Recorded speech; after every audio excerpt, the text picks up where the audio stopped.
जिन 3 सरकारों को जनता ने सत्ता से बाहर किया, उनकी एक समान पहचान थी, विभाजन की राजनीति। यही उनकी पहचान थी। उनकी राजनीति जोड़ने की नहीं, तोड़ने की थी। कभी भाषा के नाम पर विवाद खड़ा किया गया, कभी खाने पीने की आदतों को लेकर समाज को बांटने की कोशिश हुई, और कभी अपने ही देश के लोगों को बाहरी तक कहा गया। लेकिन भारत की जनता ने इस राजनीति को साफ जवाब दिया है। देश ने बता दिया है कि उसे विवाद नहीं, विकास चाहिए, विभाजन नहीं, विश्वास चाहिए।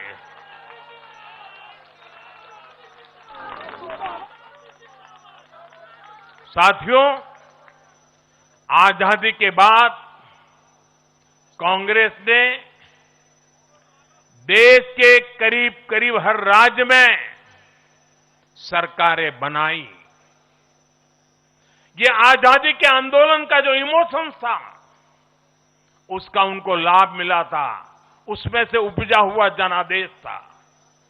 लेकिन जैसे जैसे आजादी के आंदोलन का इमोशन से आगे निकल करके देश धरातल के काम पर लौटा, वैसे वैसे कांग्रेस जनता का भरोसा खोती चली गई।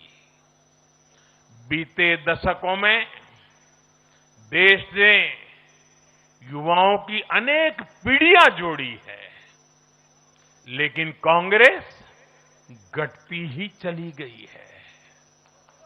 कांग्रेस देश की संस्कृति को नहीं समझ पाई, देश की संवेदनाओं को समझ नहीं पाई। कांग्रेस एस्पिरेशंस की राजनीति जानती ही नहीं है। साथियों, बीजेपी के लिए भारत और भारतीयता के भाव से बड़ा और कुछ भी नहीं है।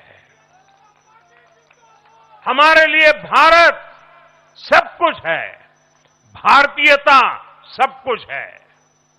और बीजेपी सिर्फ नेशनल पार्टी है, इतना ही नहीं है, ये रीजनल एस्पिरेशन से नेशनल एम्बिशंस को पूरा करने वाली पार्टी है।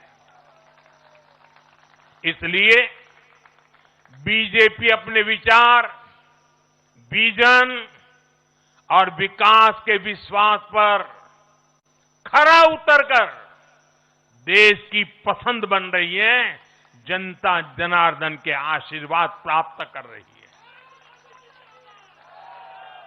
भाजपा परिवार की नहीं, जमीन से जुड़ी राजनीति करती है।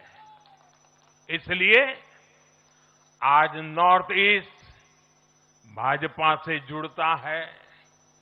इसलिए आज पूरा आदिवासी अंचल बीजेपी को इतना प्रचंड जनादेश दे रहा है। इसलिए देश के मछुआरों का अभूतपूर्व समर्थन बीजेपी के साथ है।